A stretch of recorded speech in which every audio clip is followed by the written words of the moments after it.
অসুস্থ বাবাকে হাসপাতালে রেখে ভাত খাবার কথা বলে বেরিয়েছিল আব্দুল্লাহ। এরপর যুক্ত হয় আন্দোলনে। ১৩ বছর বয়সী এই কিশোরকে আন্দোলনের মধ্য থেকে টেনে বুকে বন্দুক ঠেকিয়ে গুলি করা হয়। আক্ষেপ নিয়ে কথাগুলো বলছিলেন নিহত আব্দুল্লাহর বাবা লোকমান হোসেন। ও গুলি করেছিল, আপনার ঠেকায় এইভাবে গুলি করেছিল, এই মুড়ে বাড়াই গেছিল। প্রথমে নাকি 2 হাত ধরে মুছাইছিল। কুষ্টিয়ার ফায়ার সার্ভিস গেট সংলগ্ন চায়ের দোকানে বাবার সঙ্গে কাজ করত আব্দুল্লাহ।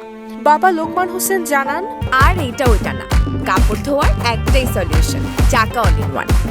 ৫ আগস্ট আন্দোলন চলাকালে কুষ্টিয়া শহরের থানার মোড়ে প্রকাশ্যে আব্দুল্লাহকে গুলি করে হত্যা করেন এসআই সাহেব আলী। এসআই সাহেব আলী ওর নিজে হাতে টানিয়ে নিয়ে বন্দুক ঠেকায় গুলি করেছে।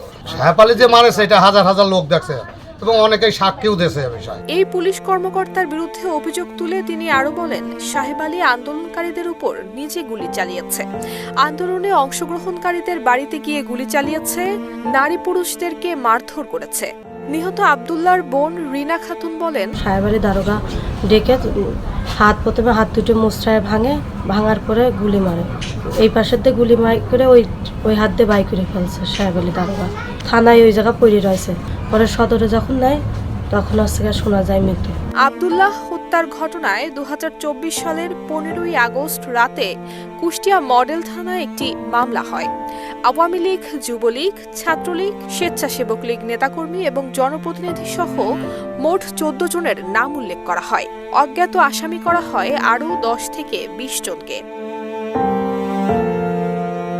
৫ আগস্ট আব্দুল্লাহকে প্রকাশ্যে হাজার হাজার মানুষের সামনে গুলি করে হত্যা করা হয়। তার পরিবারের এখন কেবল একটাই চাওয়া, সেটি হলো ঘটনায় জড়িত সবার দৃষ্টান্তমূলক শাস্তি।